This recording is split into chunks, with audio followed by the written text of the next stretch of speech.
Okay, we're live. Hello, YouTube. I'm Christopher Robert Stum. You guys want to introduce yourselves? I'm Duncan James Down. Wes Sturdman. And I am Saida. Hello. So in this video, we're just going to go over a clip pertaining to libertarianism, and we're going to get various perspectives. And so let's just dive into it without further ado. All right. I'm going to end the screen share. Here we go.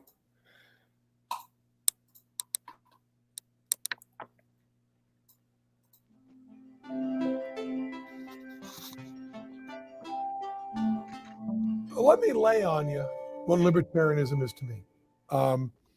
Once again, I'm speaking for myself, which is about as libertarian as you can get. I do not believe I know what's best for other people. I also don't believe that other people know what's best for other people. I can bear. So what do you guys think right now, just on what's been said? The whole system of government is actually some people knowing what's better for other people. There's a lot of our society that's sort of based like doctors knowing better what's like. It's a very strange claim to make, in my opinion. I sort of get where it's coming from, but it can also be a bit dangerous. It's very broad. I don't know how to go ahead. I think that is not a statement, because you can't really say you can say something for everybody unless you're a pressure or asking for the money.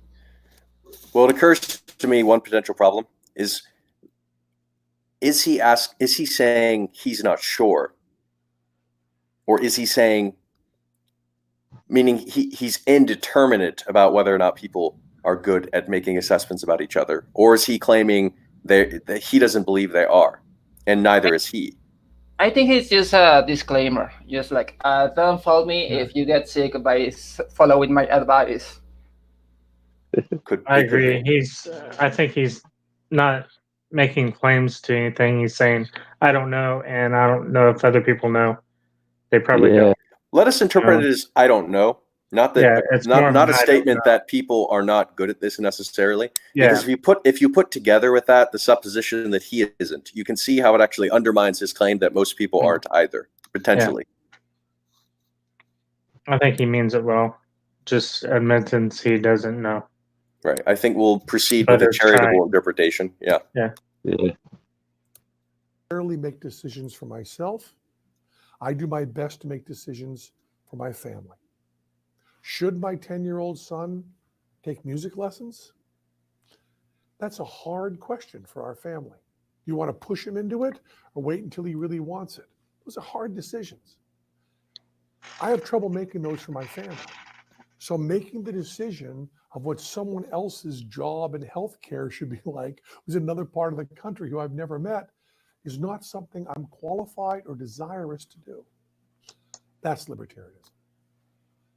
Libertarianism is taking a right on money and your first left on sex and looking for utopia straight ahead.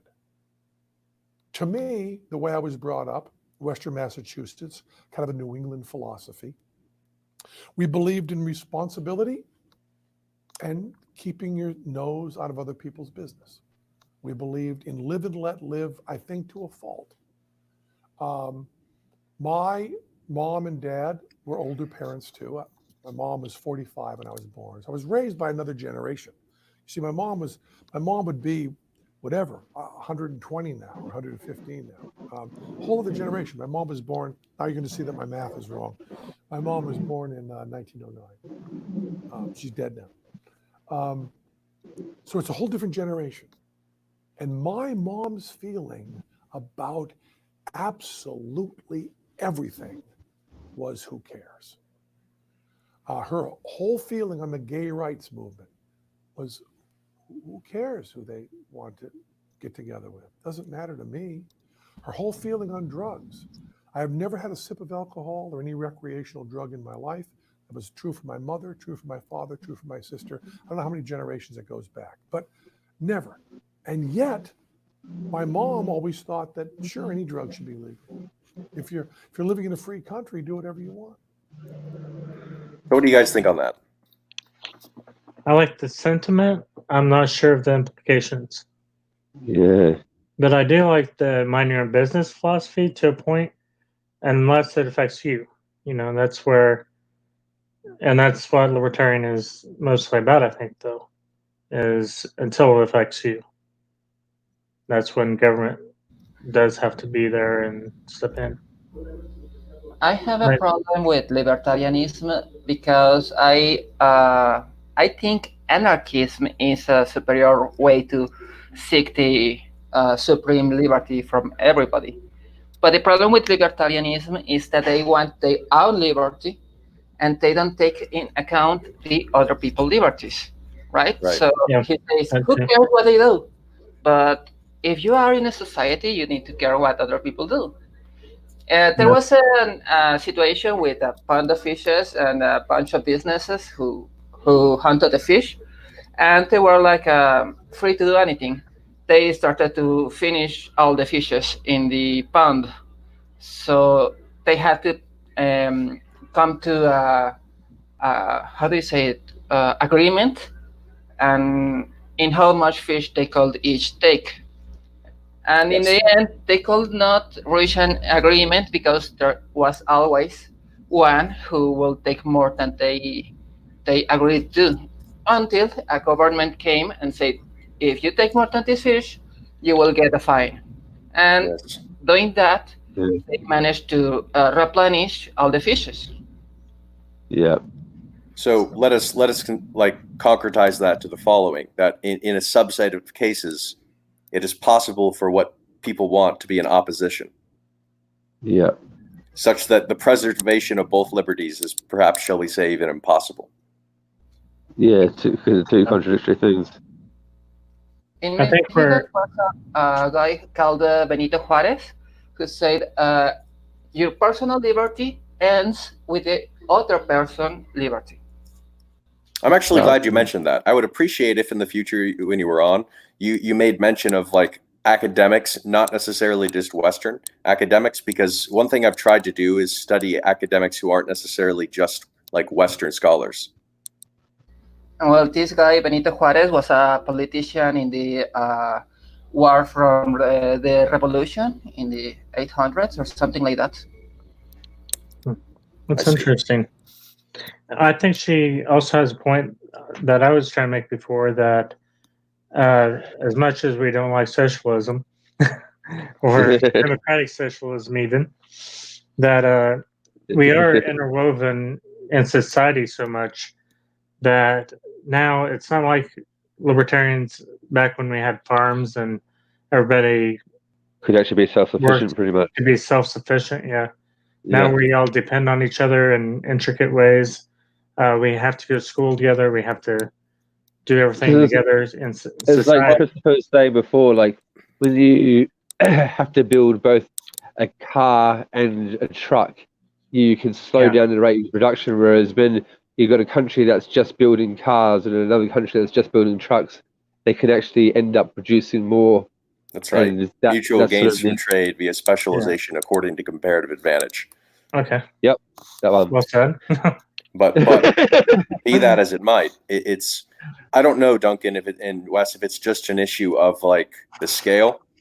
It may also be like what that scale might reveal is something that distance hides in a potentially systemic problem in the premise itself. Meaning it is possible that if I say I don't need to worry about what you do, and that only appears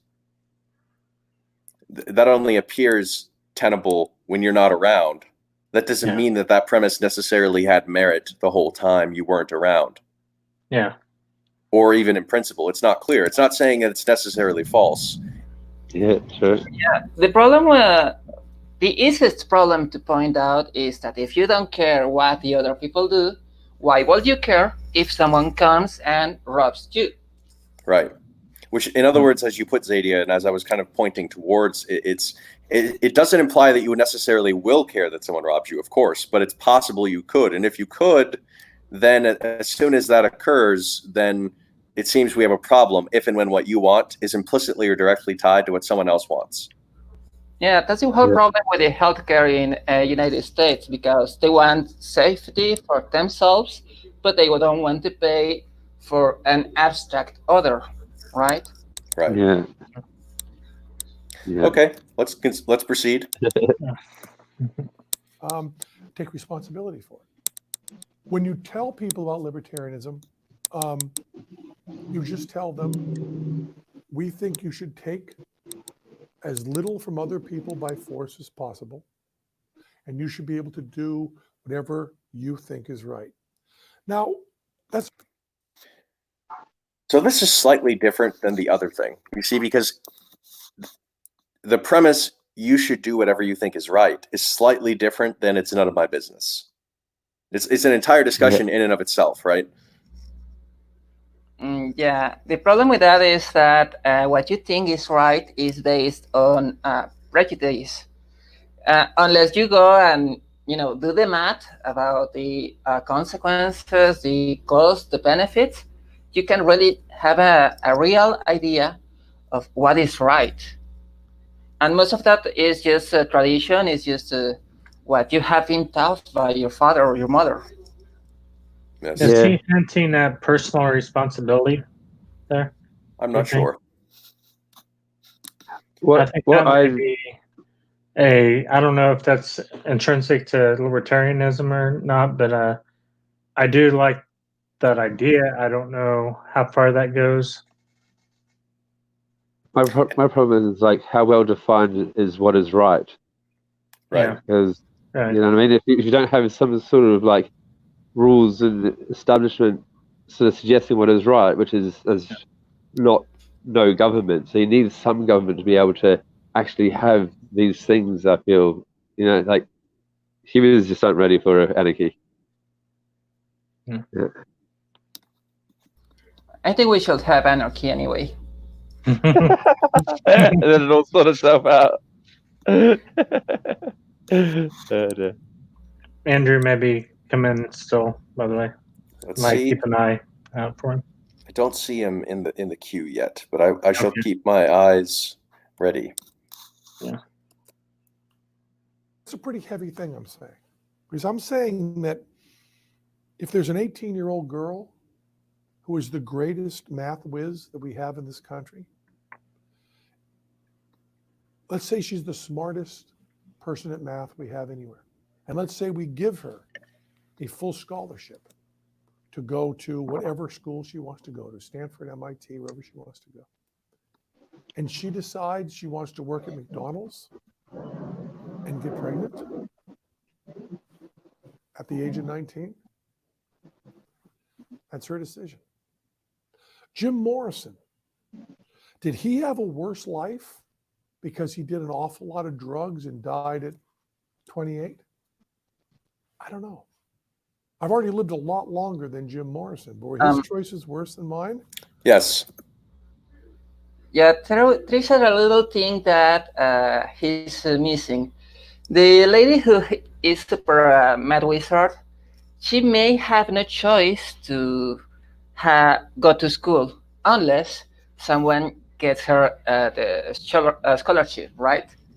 Otherwise, that's a good point too. Although to be fair, like he's saying a counterfactual hypothetical, meaning like he's not saying that this is the only case. He's just saying suppose that this were true, right? Yeah, of course.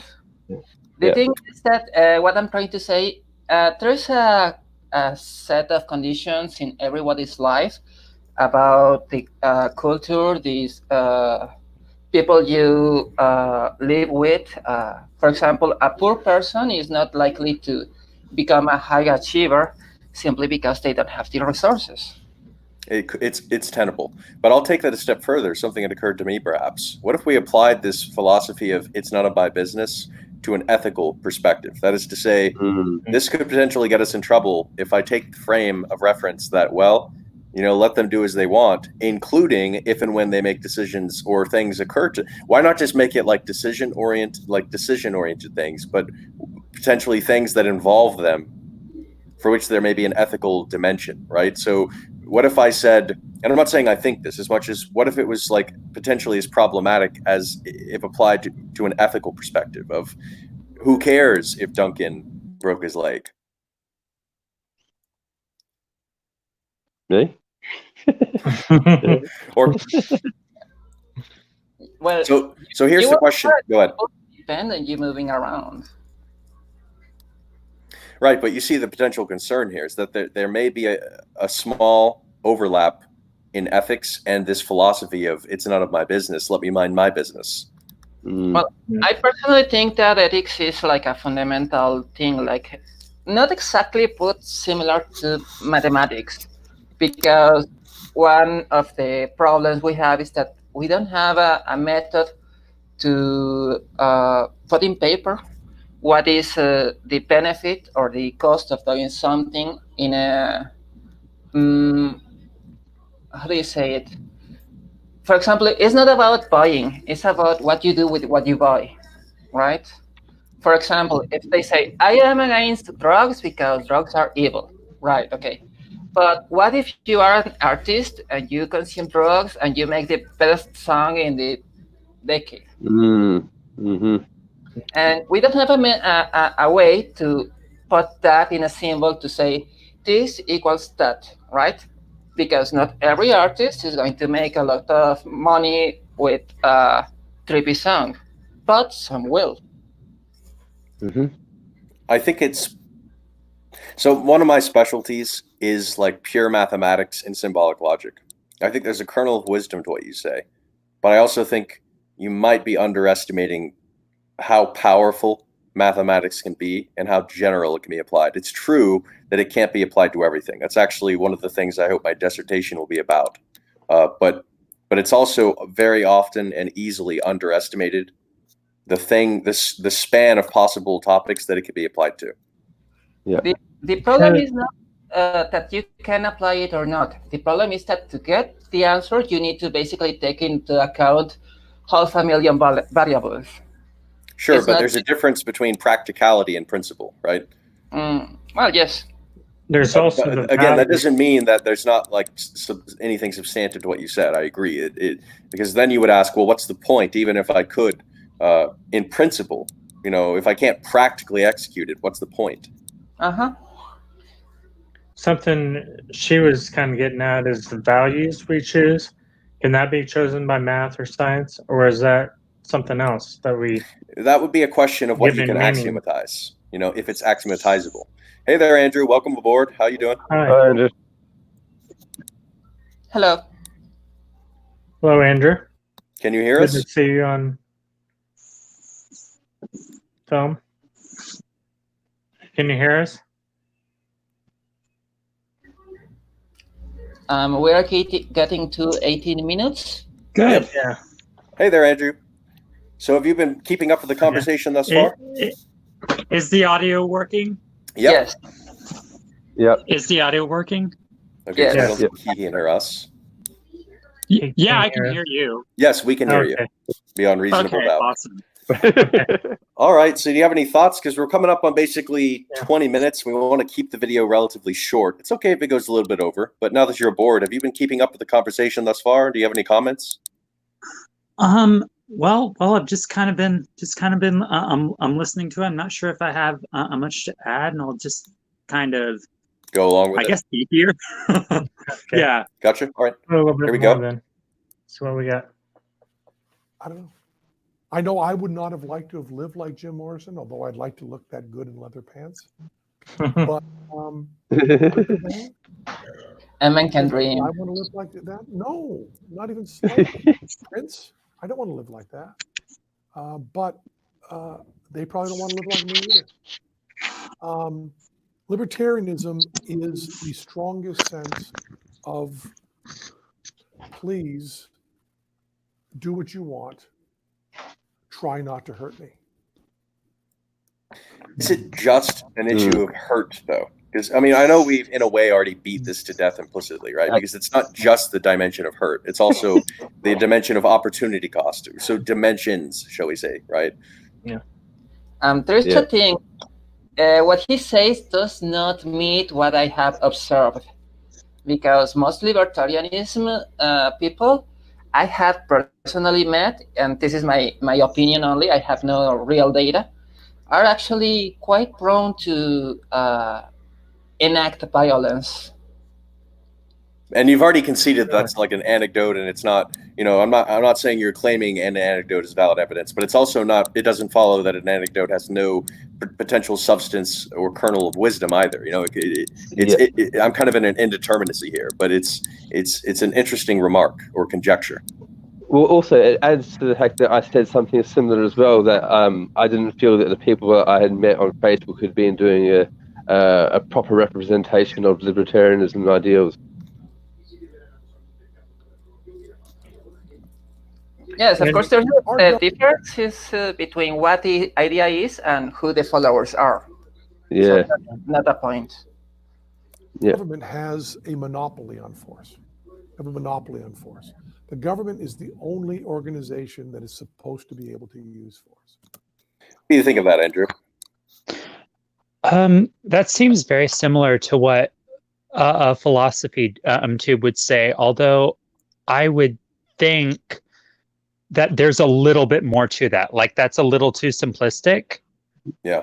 Do you think that a government is the only thing that can possibly use force, or even, let's make it stronger, not can in principle, because I think we can counter that, but should? Also, yeah.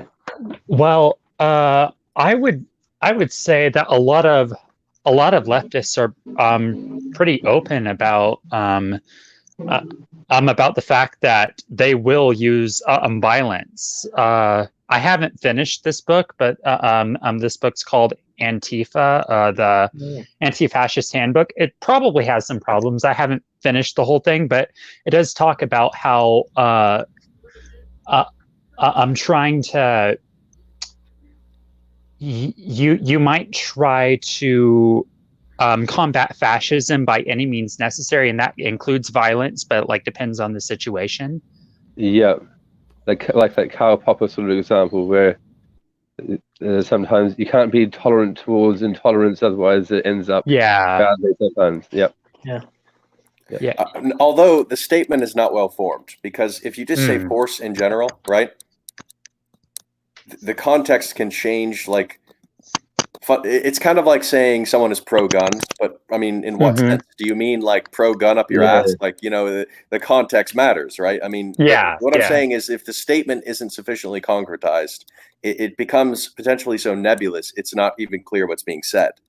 Yeah. It can give us the illusion of saying something substantive that requires further specificity. Okay. I'm not really. Go ahead. Yes, but the problem is that can be said about everything unless you specify every single data point in your statement, and that's just a lot of work. We could do it, but so for example, you can define a set with particular characteristics to like narrow it to some degree. But yes, I agree. If there's an optimization between brevity and depth. Yeah. Also, the use of universals in a lot of these videos we've been watching, I think, is bad when we don't have. They become general statements and are harder to analyze and things. I wish they wouldn't do that as much, and I'm trying not to do that as much myself. Yes, to counter a universally quantified propositional, truth claim, P of X, for all X, you need only a single counterexample. So it is dangerous to make such a claim. Never always words like that are. You get in trouble pretty easily. Get in trouble really easy. So, especially if you say, "I'm never doing the dishes." I find that confusing. The government is supposed to be a government of us, which means, in my thinking, should a government be something composed of us if and when we are perhaps not qualified to govern? Oh, that's interesting. No, that's impossible. Isn't that the whole premise of the libertarian point, though? Is that we're not really fit to make decisions for other people? So that's sort of like where I was saying. That's why they want a small one. Seda, what did you mean by that's impossible? I'm sorry. What specifically? when you have the government as a group of people who are not being governed by themselves, that's impossible. Yeah, sure, but I think what I meant to ask is, in the statement, one might want to consider like who should rule, not just whether like that we should be ruled, if at all. Yeah. The problem is that we are humans, and we are a bit of a awful kind of people, and every time we have a bit of power, we are going to try to use it. It's possible, So, but I think you agree that all that would be required to sunder that claim would be a single counterexample, right? well, you need Platon and his philosopher king. Yeah, that would help. Okay. Yeah, do it's 'cause- you remember what Larry was talking about as far as the sailor of a ship? Which person should be the captain? The person who he's is saying a that good like navigator you have and a whole bunch of people things, on board a ship, but you can only like you have the captain being the captain because the captain knows how to do that job, and if you have the cook trying to do that job, it's probably going to be met with a rocky reception, one would say, when they crash. Yeah. Yeah. So should we be? That questions whether we should be even a democracy, but Yes. Yeah, I mean, it proposes that there may be a smarter way of doing things, and I actually personally agree. that's really what I'm. Go ahead. yeah. Ever since I was younger, I knew that democracy was a good system, but it wasn't a flawless system, and there were things from other systems that would be great to be able to take and incorporate, if possible, into a new system that was better and shinier than anything anyone had so far. That, you know, and you remember before when you said about the human greed, that has to be factored into the equation somehow, because we can't have a system that works unless humans are greedy, because humans are greedy. So we have to make a system that's even possibly based on the idea that humans are greedy, and then you'll find the system works flawlessly. Almost, you know what I mean? Well, the only way that I can think of to tackle that issue is simply taking out the human from the equation. Yeah, I know. That's the easy one. Okay, listen to this. This is a pipe dream, okay? I was high when I thought about this. Yep. What if you have a group of mathematicians who go and take like every possible data point in the world, like the whole world, and they make the equations that say you need to do this kind of activity to get enough food for the country, right? And the other country needs to do this kind of activity. And then they get themselves out of the issue, right? Like they just send a letter and people will go and do the work, I don't know, with companies or cooperatives or something. And then they just simply trade with money or whatever. Then you will have a situation where you don't have people in charge of paying and buying, and so the greed is out of the question. Does that make sense? Could you please elaborate? Excuse me? Could you please elaborate? I'm still waiting for I'm not quite seeing I see many possible paths from that initial supposition. I'm trying to concretize what you're where you were going with it. Yes. Okay, a kind of computer which tells everybody what they need to do in order to have the whole world, like every single person, and every possible kind of thing that can be measured, hunger, cold, homes, everything, right? Does the computer understand what it should do? Well, it should understand. Because it seems that, it's what if implicit. There's a possible problem with the thought experiment that occurs to me, which is that what if it turns out what the computer realizes is it shouldn't be telling people that. So is it separate from this or included in it? And if the computer is separate but not people, is there something interesting going on there as to why? Well, the thing is that some human has to program the computer, and they will have. You might be surprised. Well, yeah, but Computers are doing some crazy shit nowadays. Yeah, I know. I don't really get to dive deep into the advanced mathematics that I specialize in, but I can assure you that some of the new like algorithms for machine learning, they might surprise you. Yeah, but I'm working with machine learning, and it's a disappointment so far. Are you working with quantum computers? No, with just common Turing computers. I got you. Well, maybe maybe I'll bring on some of my colleagues, and it might be an interesting talk if you'd like to have it with us. That'd be something to look forward to in the future. But since we're at 30 minutes, ladies and gentlemen, I say we cut it here. And if you guys are interested in talking after the live broadcast, you're welcome to continue. We could just stay in the chat and have the chat party after.